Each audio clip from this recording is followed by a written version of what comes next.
quand on parle de ce choix, de donner le choix à la personne de vivre ou de mourir, c'est pas sur elle que va poser ce choix en fait. C'est quelqu'un d'autre qui va accomplir l'acte. Donc en fait, on le fait peser sur quelqu'un d'autre. Moi, je me souviens notamment de mon père qui était très malade, très malade, qui souffrait d'un cancer, qui a souffert d'un cancer pendant 3 ans. Et à un moment, il s'est mis à dire qu'il voulait mourir, qu'il voulait en finir. Alors que ma mère le veillait tout le temps. Et on entendait ce cri. C'était pénible pour nous, c'était difficile, c'était douloureux. Et ma mère est arrivée avec les grands médicaments, ceux qui font bien mal, et elle lui a déposé sur le lit en lui disant fais-le toi-même. Fais-le toi-même, je ne le ferai pas. Et mon père a levé les yeux aussi et a dit allez, range ça. Donc attention aussi, quand on dit c'est mon choix, ouais, mais c'est mon choix, mais c'est pas toi qui vas le faire. Ceux qui vont porter cette responsabilité, ce sont les vivants, le personnel soignant. Donc même dans le suicide assisté, on va mettre en place toutes les choses pour permettre le suicide. Je ne pense pas que ce soit la vocation des soignants de le faire. Là aussi, il y a quelque chose de dévoyé. Les soignants, ils sont là pour atténuer la douleur, pour accompagner. Ils ne sont pas là pour tuer ou pour permettre la mort. C'est pour ça que c'est très sensible cette question-là. Et je comprends les personnes qui veulent avoir recours à ce suicide assisté. Alors ensuite, je me pose la question pourquoi ? Qu'est-ce que cette demande ? Qu'est-ce qu'il y a derrière cette demande ? Souvent, la question c'est je ne veux pas déranger. La question c'est je ne veux pas vivre une vie dégradée. Je ne veux pas dépendre. Mais en fait, dans notre société, on dépend tous les uns des autres. Et une société où on ne sait plus dépendre des autres, où on ne sait plus prendre en charge le plus fragile ou celui qui souffre, je ne sais pas si cette société est encore humaine. Il n'y a aucune libération dans la souffrance. La souffrance, elle est absurde.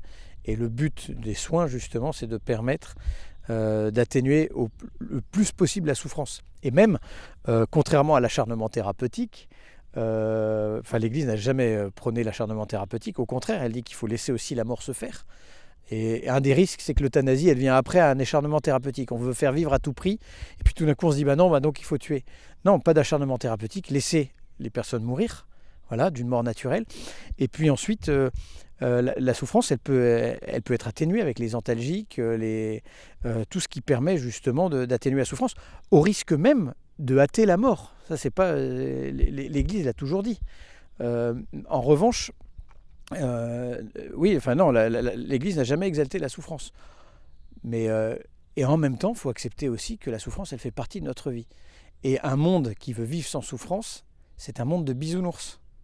Et je pense que c'est un peu la tentation de notre monde postmoderne de se dire qu'elle n'existe pas. Mais on souffre tous. Il y a tous des moments dans notre vie où on se dit j'aimerais mourir en fait. Donc la souffrance, elle fait partie de notre vie. Et je me souviens, c'est comment elle s'appelle cette femme qui chante les Nana Mouskouri, les Rita Mitsuko, pardon, pas Nana, mais Rita Mitsuko, qui disait qu'il y avait eu des beaux moments avec son mari et des moments plus difficiles. Et elle disait tant mieux, la vie elle est faite de ça. Une vie sans difficulté, sans souffrance, c'est pas une vie humaine, quoi. Voilà.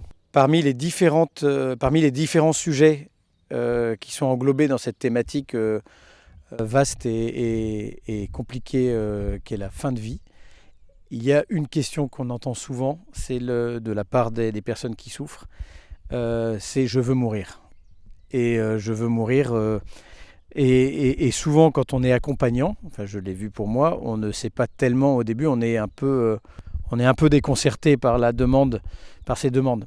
Et en fait, dans la Bible, ce qui me console, c'est qu'il y a plusieurs moments où des personnes veulent mourir. Je pense à Moïse, qui en a marre de porter le peuple hébreu et qui dit à Dieu, allez, prends ma vie, j'en peux plus. Je pense également au prophète Élie, qui porte lourd et qui est face à la contradiction, qui est à la menace aussi. Enfin, il est menacé de mort et il se jette dans le désert et demande la mort au Seigneur.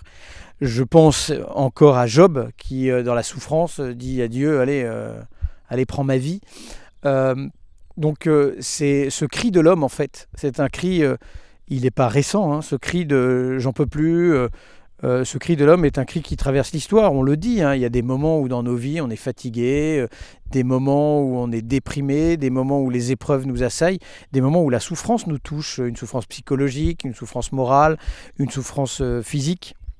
Je veux mourir. Mais je me rends compte dans mon ministère que derrière ce je veux mourir, qu'est-ce que ça veut dire? Évidemment que c'est pas forcément je veux mourir. C'est que je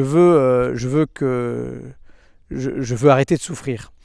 Et je me souviens en maison de retraite notamment, où des personnes âgées me disaient j'en ai marre de peser sur les autres, je veux mourir. Quand je passais un peu de temps à discuter avec elles, au bout d'une demi-heure, je leur demandais est-ce que vous voulez toujours mourir? Ah non mon père, mais quand est-ce que vous revenez? Et dans le je veux mourir, je pense que la première chose c'est le cri de ne pas être abandonné. En tout cas c'est ce que je ressens dans mon ministère. Et face à ce cri de je veux mourir, il ne s'agit pas d'abord de tuer la personne, je ne pense pas que ce soit une solution. Il ne s'agit pas non plus de donner un discours tout fait, parce qu'il n'y a rien de pire que de parler à quelqu'un qui souffre, mais juste une présence. Je me souviens aussi d'une personne qui m'écrivait il n'y a rien de pire que de souffrir. Moi je pense que le pire c'est pas de souffrir, le pire c'est d'être seul dans sa souffrance. Et peut-être que cette question de la fin de vie, avant de nous engager sur des questions de suicide assisté ou d'euthanasie, qui je pense pour ma part ne sont pas une solution, et surtout pas pour ceux qui restent, mais avant de nous engager dans ces voies-là, la grande question c'est comment est-ce qu'on accompagne les personnes qui souffrent.